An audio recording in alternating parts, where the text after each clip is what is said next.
नमस्कार।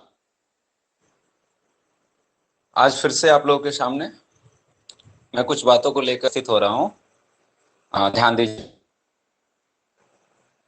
हालांकि आप सबों को मैं पहले ही बता चुका हूँ, दिन भर एक दिन में कई या रोज रोज भी वीडियो बनाने में भरोसा नहीं रखता। जब बहुत जरूरी हो तभी मैं भरोसा रखता हूँ कि आज पहले नोटिस दी है, इसमें क्या लिखा है वो मुझे की जरूरत नहीं है और सारे चैनल्स की तरह। ओके, करके देख सकते हैं कि क्या लिखा हुआ है। आयोग की वेबसाइट्स हैं और भी नहीं करने कसम कि मैं जरूर इतना कहूंगा कि ये यूट्यूबर्स हैं वो फिर आयोग को एक रास्ता दिखाने के लिए और आयोग को रास्ता दिखाना शुरू कर दिए हैं ये लोग कि 1 साल और लग जाएंगे, 2 साल और लग जाएंगे। What is this? कैसे 1 साल लगेंगे, कैसे 2 साल लगेंगे? ऐसा कुछ नहीं होने वाला है। जब अक्टूबर में सारी प्रक्रिया पूरी कर ली जाएगी, अक्टूबर के महीने में सारी प्रक्रिया पूरी कर ली जाएगी, तो फिर ये 1 साल और 2 साल की बात कहां से आ जा रही है?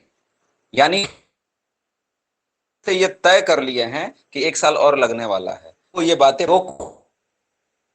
तो क्या आयोग के पास ये भरोसा नहीं जब स्टूडेंट्स आर रेडी, एक स्टूडेंट्स तैयार हैं? ऐसा होना चाहिए क्या? आपको क्या समझ में आ रहा है? ये नहीं होना चाहिए, बिल्कुल नहीं होना चाहिए। आयोग कह रहा है कि अक्टूबर में मैं सारी प्रक्रिया लूंगा और यहाँ से जो डेट दिया है ऑनलाइन है मेंस के लिए, जिन बच्चों ने किया है 12 से 18 बच्चों को, शायद नोटिस पे बहुत ज्यादा डिस्कस नहीं करना चाहता हूँ, शुरू में ही मैं बोल के आप लोगों को ये तय करना है और इन लोगों को कमेंट ये करना है आपको कि यह बहुत गलत है कि कोई भी यूट्यूबर न बनाए ऐसा वीडियो जिसमें ऐसा कहे कि आयोग जो है लेट लतीफी क्या कर रहा है, क्या है वो नियम का हवाला मुझे नहीं लगता कि कहीं से गलत है।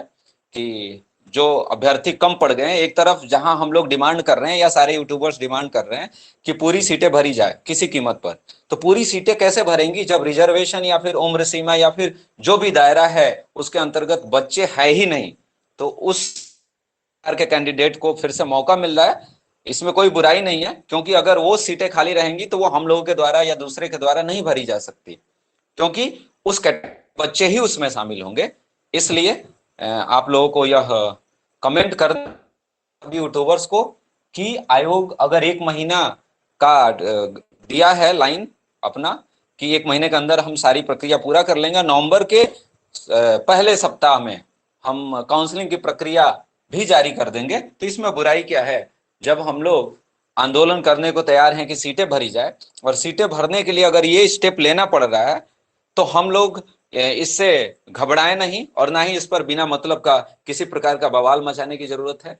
इसमें ऐसा कुछ नहीं है कि मैं आयोग के फेवर में कुछ कह रहा हूं, लेकिन मैं अपने लिए ही ये बोल रहा हूं कि अगर आयोग ने यह कह दिया है कि हम जो है अक्टूबर के महीने में सारी प्रक्रिया कंप्लीट करने जा रहे हैं, फुल स्टॉप लगा देंगे हम, और उसके बाद फिर से बिहार एसएससी जो है नवंबर में प्रक्रिया अपनी काउंसलिंग की शुरू करेगा, इसमें किसी प्रकार की बुराई नहीं है और हमें इसका इंतजार करना चाहिए और इस प्रकार का किसी भी यूट्यूबर के चैनल का विरोध करना चाहिए। हमें उनमें कमेंट करके उन्हें सुझाव देना चाहिए। विरोध करने का मतलब मेरा यही है कि उन्हें ये सलाह देना चाहिए कि वो ऐसा वीडियो न बनाए जिसमें ये कहे कि 1 साल लगाएगा आयोग या 2 साल लगाएगा या इतने साल लगाएगा। इससे आयोग को सहयोग मिलेगा, सहारा मिलेगा और वह फिर से सुस्त हो जाएगा। सुस्त होने का मतलब प्रक्रिया को बहुत मुख्य रूप से न देख करके नॉर्मली जो है ट्रीट करेगा। सो हम उम्मीद करते हैं कि आप लोग बातों को समझ लिए होंगे।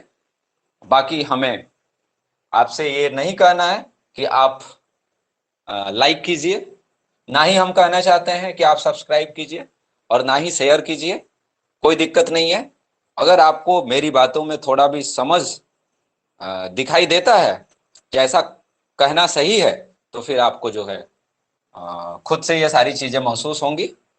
बाकी धन्यवाद आप सभी को अभी तक का जो भी वीडियो में चीजें मैंने बताई उसको सुनने के लिए। फिर अगर कोई इस प्रकार की जरूरी बात होगी तभी हम वीडियो लेकर आएंगे। बहुत बहुत धन्यवाद।